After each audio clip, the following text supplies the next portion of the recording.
Summer is singing in streets again, and summertime's travels have now begun. The cuckoo sings of the burnished grain, and long journeys gilded by the sun. We soon have the holiday passenger traffic with us. But between us, I think we can deal with all this. The superintendent of operating speaks in the ears of his timetable brains, who sit in their offices calculating how to fit in fast summertime trains. Cudgel your brains for summertime trains. Draw in a train for the passengers waiting to hear cuckoos singing a Highland fling. Draw in a line for a non-stop to Edinburgh over the Tyne. And so the new service comes into its hour. The morning is June, the weather is fine. At King's Cross Depot of Motive Power, the drivers come in to sign on the line. Bob Marrable, top-link train driver, who's always a punctual arriver, wears boots, footplate size, has colour-light eyes, and engine oil in his saliva. Rolly Ruffle, his mate in the team, often sprays out his tonsils with steam and treats gravel rashes by damping down ashes and using the paste like cold cream.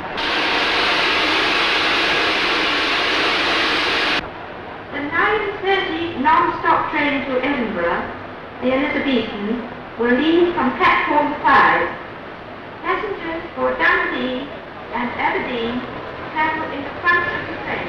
At King's Cross, the coaches are filling with passengers. Porters are willing to carry their cases and find them their places for a tenner or even a shilling. The Elizabethen will leave from platform 5. Passengers for Dundee. Like a general gathering forces, the chef's checking up his resources. All the pains in your belt Mr. Wheeler can melt and roll your eyes round with his sauces.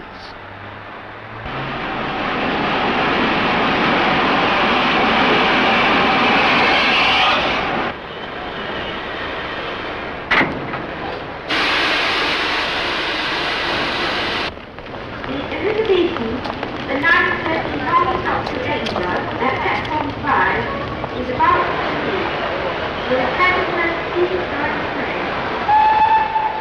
Though the guard may look calm and laconic, his obsession with time is quite chronic. But a punctual start binds the train to his heart. The relationship's purely platonic. At platform 5, the Elizabethen, a special express of the holiday season, summons its strength. And the time to depart marks an ending for some, but for many, a start.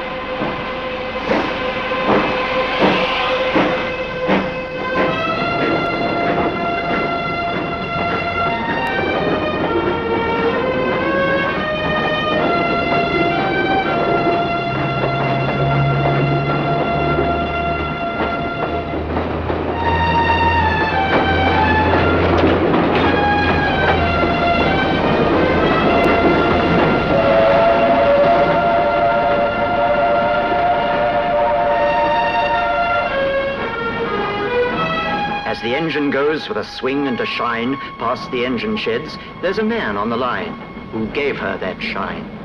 He's the fitter. His was the skill, his the hands that uncoupled her rods, stripped her gear, packed her glands with his firm, skillful hands.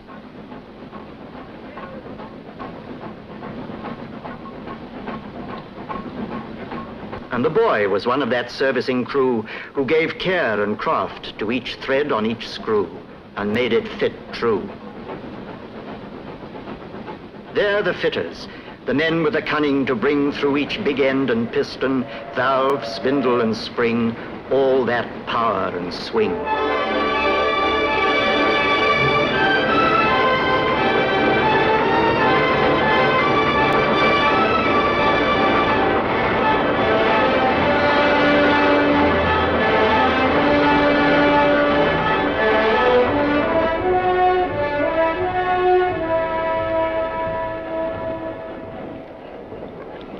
The buffet's archdeacon of elegance serves coffee with impartial sentiments, cigars for the swells, bath buns for blonde belles, and fags for the lads in the regiments.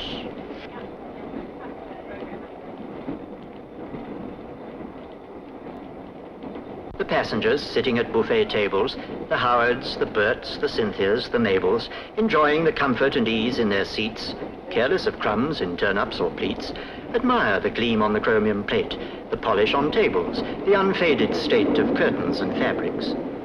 But rarely give thought to the long years of training, the practice that taught men in large workshops the best way to take a carriage to pieces and how to remake it better than new. The seats that are sat on had to be made to welcome all shapes. First, the material that mustn't fade or wilt under pressure was cut with a blade skillfully guided, then skillfully sewn, while windows were painted, then carefully scraped, and taps were fitted in shining chrome. Then the seats were upholstered, material bolstered. And while a man was writing a sign, and others were putting that last mirror shine on metal and paint, the seat was finished. And those who ride in its regal embrace can truthfully claim to sit in the pride and work of a king.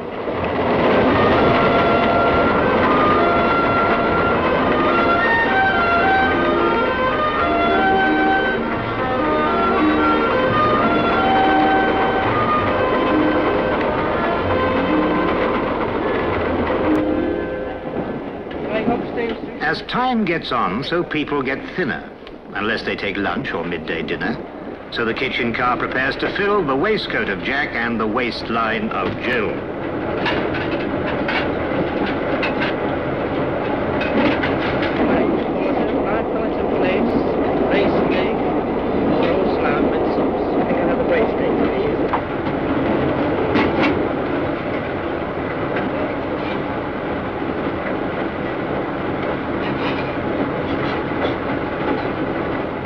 Watch them consistently filling the gaps in their faces with food without filling their laps.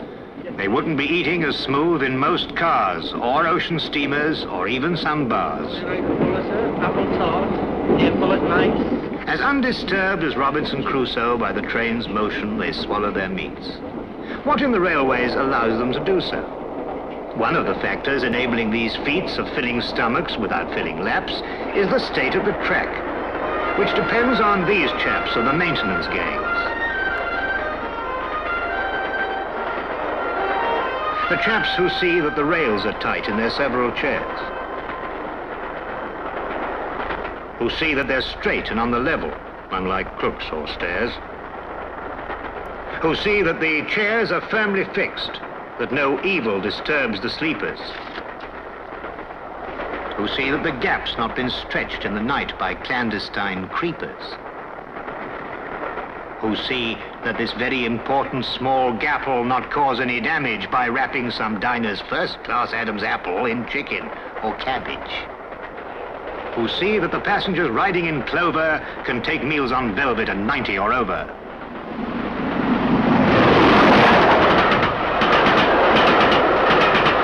While the side-slipping countryside changes to town, meadow, sweet, speedwell, charter and gown, dreamlike in boxes, unseen, watchful eyes, path-setting panel, tell us no lies. Watch the trains passing, guide her with care, junction and crossing, points in a pair. With a turn of the wrist, the click of a switch, track circuit magic, vault of the witch, out of York City and on to the north, past Durham, Newcastle, over Tweed to the Forth. Now beyond York, the Scots crew prepare to relieve the strain on the English pair. No driver of trains is more proud of his Scottish descent than MacLeod. He insists every engine has pipes to each piston and burns in its box for MacLeod. His mate, Mungo Scott's cursed with Bristol, that's as tough as a John Knox epistle. When he kissed a young lass in the dark for a lark, she asked, "Was that you or a thistle?"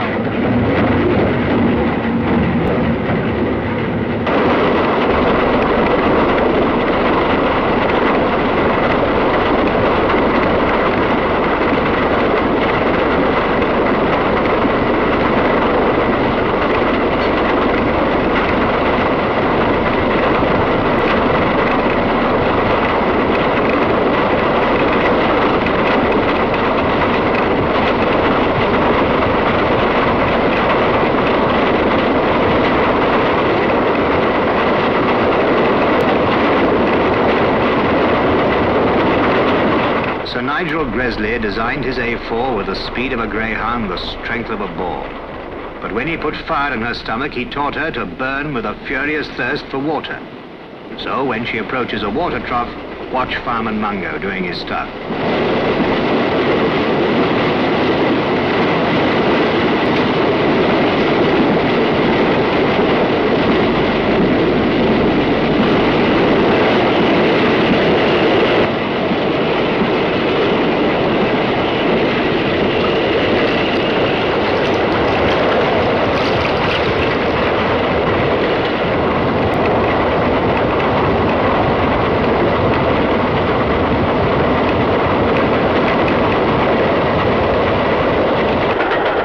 Driver and fireman, relieved of the strain, rest now while the pounding refrain that beat itself into the cells of your brain murmurs along in the voice of the train.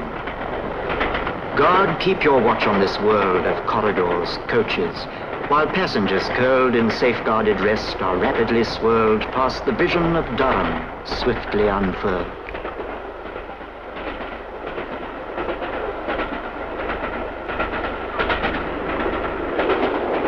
The Elizabethen goes driving onwards, while buffet attendants or restaurant stewards, performing their corridor service dance, try to anticipate passengers' wants, waltzing through coaches to serve in compartments, while signals are serving the train with clear distance.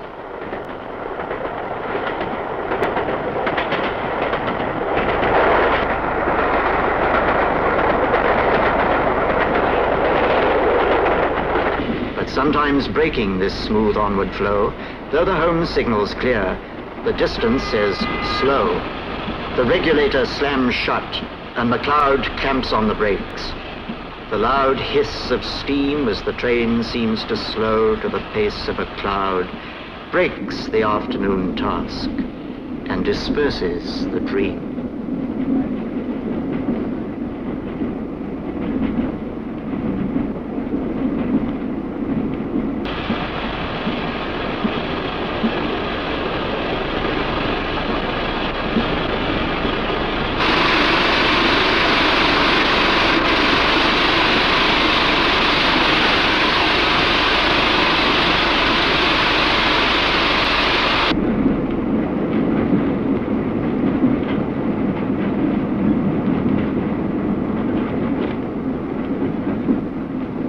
At the end of these wires sit men in control rooms, like prompters assisting the course of a play,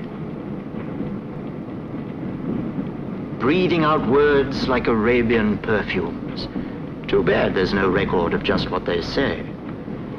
They watch every train that moves in their region of thousands of miles of railway distance and try to forestall any slightest suspicion of slack that might make its unholy appearance.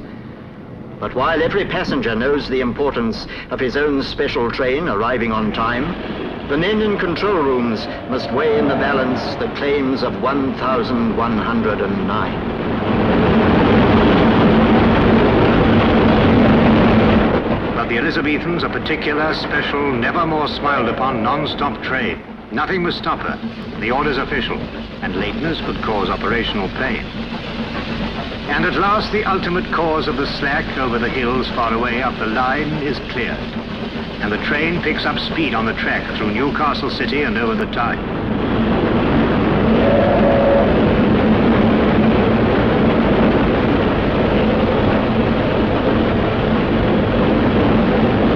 But now the express has lost time. She'll be late unless driver Tony and Mungo, his mate, can make up 4 minutes and nearly a quarter on the difficult stretch running over the border. Here's Driver McLeod, mighty old hunter, chasing each minute of time's silent thunder, riding down seconds over the straight track, chasing the seconds lost rounding the curved track, coaxing each delicate petal of power out of steam's suddenly blossoming flower.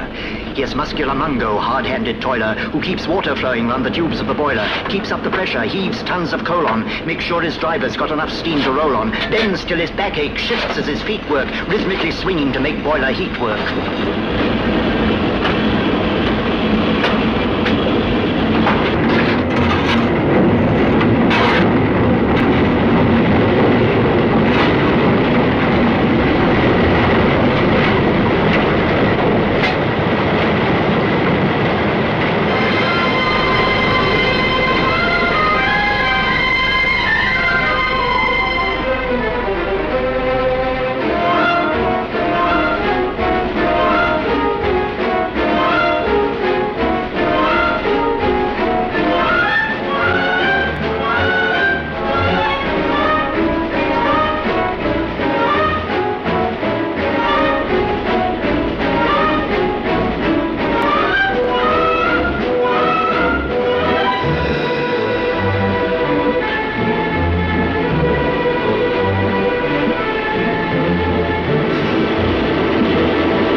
Come down from Grant's house, the peak of the climb, there over the worst. And she's running on time.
The Elizabethen is running on time and will arrive at platform 10. The train now approaching platform 10 is the Elizabethen from London King's Cross.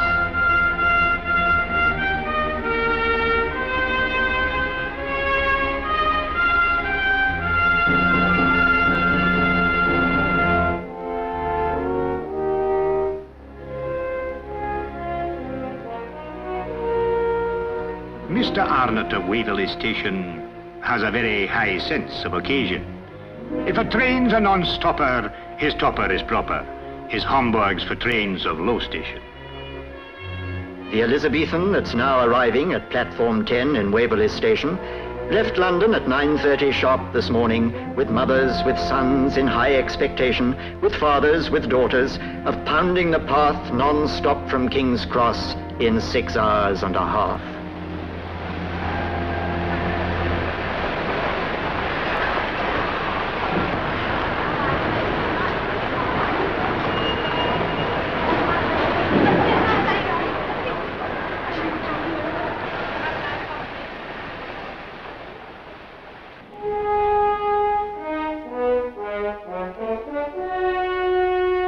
Here Edinburgh stands on its rock by the Forth, singing its welcome to those who come north, where the clans and the heather have fashioned a reason to mingle their blooms in a festival season.